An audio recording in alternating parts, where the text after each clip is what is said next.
Magandang umaga mga ka-take care. At papunta nga tayo sa Asinggan para bisitahin ang aking anak na si Urit Maiji. Ito dahan-dahan lang tayo dahil may mga nakita tayong mga estudyante na naglalakad sa gilid ng kalsada. At tinanong natin sila kung ano ang event na nangyayari sa umagang to. At ito, kausap natin itong mga magaganda at mga bibong mga estudyante ng San Joaquin, Balungao. So ito nagkwentuhan kami at hindi ko maalala kung may dala akong sticker dito. Wala yata. Ang matatandaan ko rito ay may event yata, entire Pangasinan. Ayan, nag-hi ako sa kanila, nag-hi din sila. Ayan, nag-shout out sila dito eh. Unfortunately, walang nasira yung mic ko rito, kaya ito binoise over ko na lang. Tapos pinakita ko yung page ko sa kanila. Naka-subscribe naman sila. So shout out sa mga idol natin dito sa San Joaquin. Ayan, shout out sa inyo mga idol. Maraming salamat sa pag-subscribe at pag-follow. At yan, sinisilip nila yung cellphone, pinipicturan. Hindi ko na narinig yung mga pangalan yung mga idol. Mag-comment na lang kayo kapag na-post ko ito para ma-recognize ko kayo sa comment section. At gagawin kong lahat para ma-replyan ko kayo. Isisend ko na rin yung link yung nag-chat sa akin na dalawa sa inyo. Ito, pinapakuan ko sila, gilid ko sila dahil may mga sasakyan. Ayan o. Saya-saya mga ka-take dahil nakangiti lahat sila.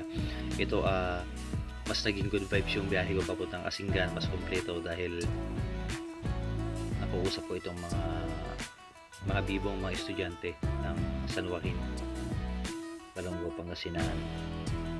Ayan, maraming salamat sa kanila sa pag-subscribe, pag-follow. Galingan yung mag-aral mga idol. Ayan, pinapigilid ko pa rin sila dahil may mga sasakyan nga. At matatandaan ko yung umaga na to ay from Dagupan yata yung dumayo dito sa Balungao para makikompete. Nakalimutan ko lang kung anong competition yung ginagawa nila on that day. So yun, nagpipintuhan muna kami, chika-chika, marites. Ayan o. Hindi ko na matandaan yung mga pangalan nila, pero nag-chat sa akin yung dalawang idol natin. Isisend ko na lang yung link sa kanila para mapanood nila ito. Nag-fishbomb kami, fishbomb. Kaso wala akong talagang sticker noon dyan. So hopefully masalubong ko ulit sila sa daan at nang mabigyan ko ng sticker sila idol. Alright, proceed na ako mga ka-take care. Let's go. Gamit ko nga pala dito yung Hero 4 ko na GoPro na walang stabilizer, kaya papansin nyo sa video matagtag siya.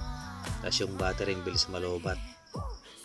Tapos ito nagkataon minalas yung mic ko, nasira, napatid yung wire niya. Ayan, ang daming tao niyan mga ka-take care. Nag-assemble sila sa loob. Tapos ito yung sasakyan ng Dagupan yata to eh. Dagupan yata. So ito, binabebe ko na yung kalsada ng San Joaquin.